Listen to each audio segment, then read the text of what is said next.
Hello everyone, welcome to my channel. आप सभी का बहुत बहुत स्वागत है मेरे चैनल पे फिर से।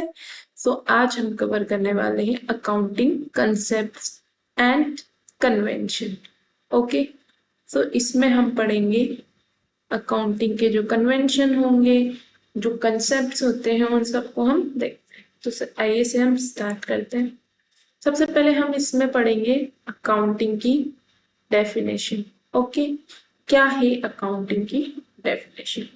Technical definition of accounting have been published by different accounting bodies. Technical जो डेफिनेशन है अकाउंटिंग की, हर अकाउंटिंग बॉडीज ने अपने अपने अकॉर्डिंग पब्लिश की है। The American institute of certified public accountants ने जो डिफाइन किया है उसे हम पढ़ते हैं। क्या बोला है इन्होंने? The art of recording, classifying and summarizing in a significant manner, ठीक है, in terms of money, transaction and events which are in a part at least of financial character and interpreting the result there. Means क्या होता है ये? एक significant manner में art होती है रिकॉर्डिंग की, क्लासिफाइंग की और समराइजिंग की। किस टर्म में? या तो मनी के टर्म में होगा, ट्रांजेक्शन के टर्म में होगा, इवेंट के टर्म में होगा। किस पार्ट पे? In part at least of financial character and interpret करता है रिजल्ट को। ठीक है, तो ये बोला गया है अकाउंटिंग डेफिनेशन को American institute of certified public accounts.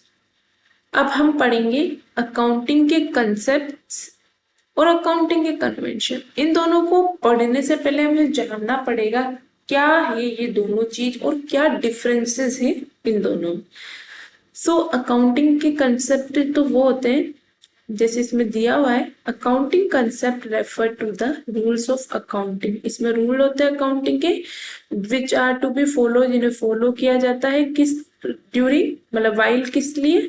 Recording business transaction करते टाइम पे और प्रिपेयर करते समय फाइनल अकाउंट्स के टूर पे जो कंसेप्ट दिए होते हैं, मीन्स रूल्स होते हैं अकाउंटिंग के, उन्हें फॉलो किया जाता है बिजनेस के ट्रांजेक्शन और फाइनल अकाउंट प्रिपेयर करने के तौर पे। और अकाउंटिंग कन्वेंशन क्या होता है? ये क्या होता है? इम्प्लाइज होता है कस्टम और प्रैक्टिसेस। ठीक है, that are widely accepted by accounting body, जो कि एक्सेप्ट की जाती है अकाउंटिंग बॉडीज के द्वारा और अडोप्ट की जाती है बाय द फर्म। ठीक है, फर्म द्वारा भी अडोप्ट किया जाता है, किस लिए? वर्क करने के लिए, as a guide in preparation of final account. ठीक है, आप समझ गए होंगे डिफरेंस कंसेप्ट और कन्वेंशन। क्या है ये? थ्योरेटिकल नोशन है अकाउंटिंग कंसेप्ट, और अकाउंटिंग कन्वेंशन मेथड है या प्रोसीजर। अकाउंटिंग कंसेप्ट को सेट कौन करता है? अकाउंटिंग बॉडीज करती है, और अकाउंटिंग कन्वेंशन को कॉमन अकाउंटिंग प्रैक्टिसेस करती है। Concern with maintenance of accounts में अकाउंटिंग कंसेप्ट होता है, और प्रिपरेशन ऑफ फाइनेंशियल स्टेटमेंट में अकाउंटिंग कंसेप्ट होता है। बायनेस कोई पॉसिबल नहीं है क्योंकि रूल होते हैं, कन्वेंशन में पॉसिबल होती है।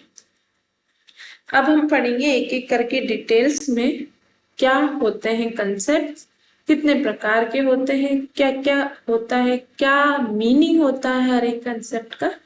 फर्स्टली हम स्टार्ट करेंगे एक्रूअल कंसेप्ट। क्या है ये? Revenues are recognised when earn. इसका ये कहना है कि रेवेन्यू को तभी रिकॉग्नाइज किया जाना चाहिए जब वो अर्न हो। ठीक है, और एक्सपेंसेस के लिए भी यही चीज बोली गई है। व्हेन असेट्स आर कंज्यूम, जब असेट्स को, एक्सपेंसेस आर रिकॉग्नाइज जब होना चाहिए जब हमने असेट्स को कंज्यूम कर लिया।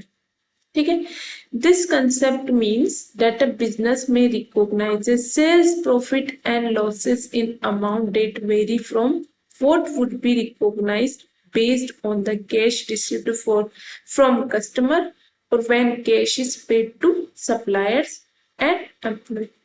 मतलब हर चीज का इनका कहना है कि जो रिकॉग्नाइज हो जाए तब, अगर जो चीज अर्न हो गई तब रेवेन्यू को मानो, और जब किसी चीज को कंज्यूम कर लिया, एसेट को कंज्यूम कर लिया, तो उसे एक्सपेंस। रीजन क्या है? मतलब ये है कि बिजनेस में रिकॉग्नाइज कब किया जाना चाहिए? सेल्स प्रॉफिट एंड सेल को डेट जब वो रिकॉग्नाइज हो जाए। किस बेसिस पे? बेस्ड ऑन द कैश, जैसे रिसीव्ड हो गया कस्टमर से, ये कैश ने पेड कर दिया, ठीक है, सप्लायर एम्प्लॉय को। Auditor will only certify the financial statement of a business that have been prepared under accrual concept, ठीक है। ऑडिटर जो होते हैं वो सिर्फ उन्हें ही सर्टिफाई करते हैं जो कि फाइनेंशियल स्टेटमेंट में एक्रूअल कंसेप्ट के तौर पर होते हैं, मतलब जब जो चीज हो गई हो तभी उसे रिकॉग्नाइज किया जाए। सेकेंड हम पढ़ेंगे इकोनॉमिक एंटिटी कंसेप्ट और बिजनेस एंटिटी बोल लीजिए, आप इसे सेपरेट लीगल एंटिटी बोल लीजिए। क्या होता है, इसमें बोला गया है कि ट्रांजेक्शन जो होते हैं ना बिजनेस के, वो अलग होने चाहिए ओनर से, ठीक है। ये अलग होने चाहिए ट्रांजेक्शन बिजनेस के अलग और ओनर के अलग।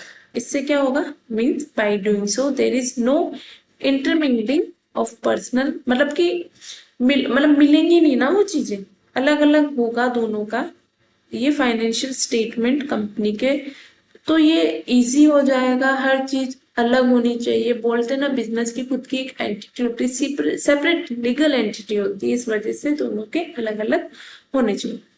थर्ड क्या है, गोइंग कंसर्न कंसेप्ट होना चाहिए, मतलब कि क्या होना चाहिए, चलता रहना चाहिए बिजनेस, ठीक है। मीन्स जो financial statements are prepared on the assumption that the business will remain in operation in future periods, मतलब चलता रहेगा फ्यूचर में भी।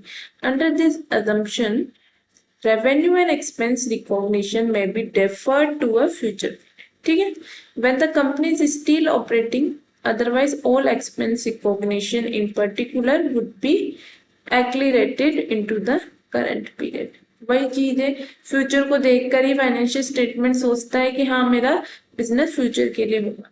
इस एजम्पशन के तौर पे क्या होता है, मतलब अगर ये हमने अप्लाई की है तो क्या होता है, रेवेन्यू और एक्सपेंशन होते हैं, एक्सपेंसेस होते हैं हमारे, वो डेफर्ड हो जाते हैं फ्यूचर पीरियड के लिए, अगर कंपनी अगर स्टिल ऑपरेट कर रही। अदरवाइज क्या होता है, ये क्या होता है, करंट पीरियड में चला जाता है। ओके, अब हम नेक्स्ट पढ़ेंगे मैचिंग कंसेप्ट। मैचिंग कंसेप्ट में क्या होता है, expenses related to the revenue should be recognise in the same period, मतलब जो खर्चा या जो हमें प्राप्त हुआ, रेवेन्यू आया, एक्सपेंसेस जो भी हुए, ठीक है, रेवेन्यू वगैरह या जो कुछ भी, उसको उसी पीरियड में ही रिकॉग्नाइज किया जाना चाहिए, which the revenue was recognise, ठीक है। By doing this, there is no deferral of expense recognition into later reporting period. इससे क्या होगा, कुछ भी लेटर के लिए नहीं रहेगा रिपोर्टिंग पीरियड के लिए, so that someone viewing a company's financial statement can be assured that all aspects of the transaction have been recorded at the same time. मतलब जो कुछ भी हो रहा है, खर्चा हुआ तो अभी कभी रिकॉर्ड करो, रेवेन्यू है तो अभी कभी रिकॉर्ड करो, ठीक है, मतलब करंट मंथ करंट ईयर में उसे रिकॉग्नाइज किया जाना चाहिए। ओके, इससे क्या होगा, वही बोला गया है, आपकी एक कंपनी की क्या होगी, वैल्यू होगी, गुडविल अच्छी होगी, जो भी देखेगा उन्हें लगेगा कि हाँ कंपनी ने जैसे बोला है वैसे कंपनी अपने रिकॉर्ड्स को अच्छा रखती है, ठीक है। मनी मेजरमेंट, फिफ्थ है money measurement. This concept holds an accounting records only those transaction that can be ना money in terms of money, जो मनी के टर्म पे होगा वही कंपनी अपने अकाउंटिंग रिपोर्ट्स में दिखाएगी। क्या बेनिफिट होता है इससे, इससे क्या होता है, expressing fact in monetary term is that money provide a common denominator for expressing diverse heterogeneous facts about business. ये क्या होता है, इससे क्या होता है, एक्सप्रेस कर पाते हैं हेट्रोजीनियस फैक्ट्स होते हैं ना बिजनेस के, मतलब इस कंसेप्ट की फिर भी क्या है, दो लिमिट होती है। क्या है, ये क्या करता है, रिस्ट्रिक्ट करता है scope of accounting and management decision को। इससे क्या होती है, स्टेबिलिटी आ जाती है मनी मेजरिंग यूनिट में, और इग्नोर करता है इन्फ्लेशन, ठीक है। अब हम पढ़ेंगे हम 6 वाला cost concept. This cost concept means that an asset is recorded at the cost of its acquisition. Assets को रिकॉर्ड किस पे किया जाना चाहिए, एक्विजिशन कॉस्ट पे। This cost is the basis of all subsequent transactions relating to the assets. Example के उसमें समझते हैं हम इसको। सपोज कीजिए एक फर्म है जिसने परचेज की है बिल्डिंग, ठीक है, 2 लाख की, but consider it as worth 3,50,000। इसने खरीदी तो 2 लाख की, बट वो कंसिडर कर रहा है उसको 3,50,000। In the balance sheet, the purchase of building will be recorded at its original purchase price. इसको रिकॉर्ड किस पे किया जाएगा? ओरिजिनल परचेज प्राइस पे. The price is reduced over its life by amount of depreciation. Depreciation means of fall in value of an asset due to wear and tear, obsolescence, afflux of time, accident of fall. Market depreciation को हम आगे details में अच्छे से cover करेंगे. इसके methods वगैरह को खुद पढ़ेंगे. तो आपको सब कुछ यहाँ पे अवेलेबल होने वाला है. आपको कहीं से भी कुछ पढ़ने की नीड नहीं रहेगी. हम धीरे धीरे सब कवर करेंगे. सो आप मेरी वीडियोस के साथ बने रहिए, मेरे चैनल्स के साथ बने रहिए. आप सभी को शेयर कीजिए जो भी उनके लिए वीडियोस हेल्पफुल होंगे. ओके, तो ये था कॉस्ट कंसेप्ट. अब हम पढ़ेंगे आगे डुअल एस्पेक्ट कंसेप्ट. ये कौन सा कंसेप्ट है? इसे भी पढ़ते हैं. इसको क्या बोलते हैं? बेसिक कंसेप्ट भी बोलते हैं अकाउंटिंग का. Okay, according to this concept, every business transaction has double impact, that is for every debit entry and there must be corresponding credit entry. ठीक है, हर बिजनेस ट्रांजेक्शन की डबल एंट्री होती है. एक तो डेबिट की एंट्री होती है और एक क्रेडिट की एंट्री होती है. इसको ड्यूअल एस्पेक्ट बोलते हैं. क्या है ये? Every transaction has two aspect. If a business has acquired an asset, it must have result in any of the following. Some other assets has been given up. कोई गई होगी एसेट, ठीक है. पेमेंट जो होगा इन टर्म्स ऑफ चेक और cash होगा. या क्या होगा? प्रॉफिट और लॉस होगा विच जिससे इंक्रीज और डिक्रीज होगा अमाउंट दैट द बिजनेस ओज टू प्रोप्राइटर. मतलब कि डेबिट में भी चेंज आएगा और उसके क्रेडिट में भी चेंज आएगा और दोनों साइड एंट्री होगी. इसी को बताया गया है डुअल एस्पेक्ट में. अब हम पढ़ेंगे accounting period concept. Also the life of business is suppose to be indefinite. ठीक है, इनडेफिनेट मतलब अनिश्चित समझा जाता है. बिजनेस की लाइफ को निश्चित नहीं कह सकते ना. Yet it is divided into appropriate interval for studying the result shown by it after each accounting. फिर भी क्या होता है? इसे डिवाइड एप्रोप्रिएट इंटरवल में स्टडी किया जाता है रिजल्ट देखने के लिए हर अकाउंटिंग पीरियड के. An accounting period is the interval of time at the end of each income or revenue statement. ठीक है, हर रेवेन्यू और इनकम स्टेटमेंट के बाद में इस इंटरवल टाइम में इसको चेक किया जाता है एंड बैलेंस शीट को प्रिपेयर किया जाता है.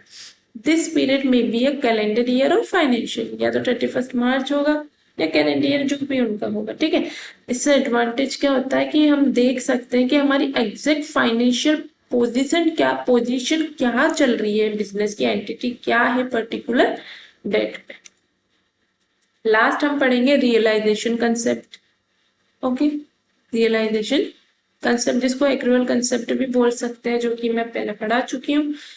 देख लेते हैं एक बार फिर से. रियलाइजेशन भी बोलते हैं इसे. इसमें वही होता है रेवेन्यू को जब भी कंसीडर किया जाएगा जब वन हो जाएगा. ठीक है, which is realise date is one on the date when payment is actually made और received. It does not anticipate event. ठीक है, it record what has happened. Accrual concept is associated with matching concept की तरह associate होता है. इसमें क्या होता है? Concept revenue and cost are considered as being earned or incurred at the time of transaction. ठीक है, the principal requires all transaction event not yet settled in cash must be taken into. अगर वो नहीं settle हुई है उनको फिर भी टेकन किया जाना चाहिए अकाउंट. अब हमने पढ़ लिए हैं कंसेप्ट. अब हम पढ़ेंगे अकाउंटिंग के कन्वेंशंस क्या क्या है.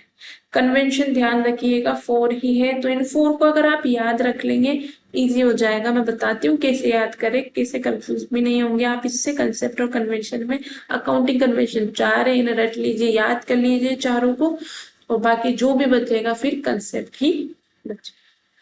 फर्स्ट कन्वेंशन है कंसिस्टेंसी. क्या होनी चाहिए? एक बिजनेस में कंसिस्टेंसी होना बहुत ज्यादा जरूरी है. Convention of consistency implies that various accounting practices followed by entities should remain the same every year. जैसे कि एग्जांपल के में दिया हुआ है कि कंपनी में depreciate it's fixed assets by any of several method of depreciation. ठीक है, डेप्रिशिएट होती है हर बार. Several methods होते हैं depreciation के. Once a method is chosen, it should be followed year after year. एक बार जो चूज कर लिया जाता है कंटिन्यू, फिर उसको हर साल आने सालों में वही यूज होता है. Frequent changes made in a method of handling a given category of transaction in the accounting period has the undesirable effect on making meaningful comparison difficult. It changes become necessary. The change and its effect should be stated clearly. ठीक है, मतलब क्या होता है, consistency होनी चाहिए। जैसे कि डेप्रिसिएशन में होता है, एक बार जो आपने चूज कर लिया वही हर साल आगे आने वाले सालों में यूज होता है। सेकंड होता है इसमें conservative, convention of conservatism.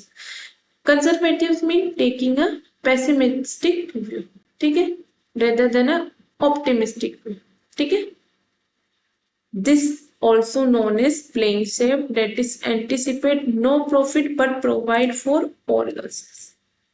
Pessimistic होता है ये rather than optimistic, ध्यान रखिएगा, ठीक है। इसमें क्या होता है, ये इसको प्लेइंग सेफ भी बोलते हैं, जिस मतलब कि इसमें एंटिसिपेट होता है नो प्रॉफिट बट इसमें प्रोवाइड होता है ऑल लॉसेस। आगे और अच्छे से पढ़ते हैं। This convention compiles the accountant to safeguard the business against possible losses and uncertainty against ये business को safeguard provide करवाता है। For example, valuation of stock at market price or cost, whichever is less, amortization of intangible assets like goodwill, etc. ठीक है, valuation of stock का क्या होता है, मार्केट प्राइस को जो भी लेस होती है उस पे होता है, ठीक है। थर्ड हम पढ़ेंगे convention of materiality. Only material information should be disclosed in the account. This helps making financial statement more meaningful. जो material information होती है उन्हें ही दिखाना चाहिए, उनको दिखाया जाना चाहिए, डिस्क्लोज किया जाना चाहिए अकाउंट में। इससे क्या होगा, फाइनेंशियल स्टेटमेंट होगा उसका और मीनिंगफुल होगा। An item is regarded as a material if there is reason to believe that knowledge or it would influence the decision of an informed investor. Therefore, the immaterial items are ignore. Fourth और last हम आज की class का पढ़ेंगे convention of full disclosure.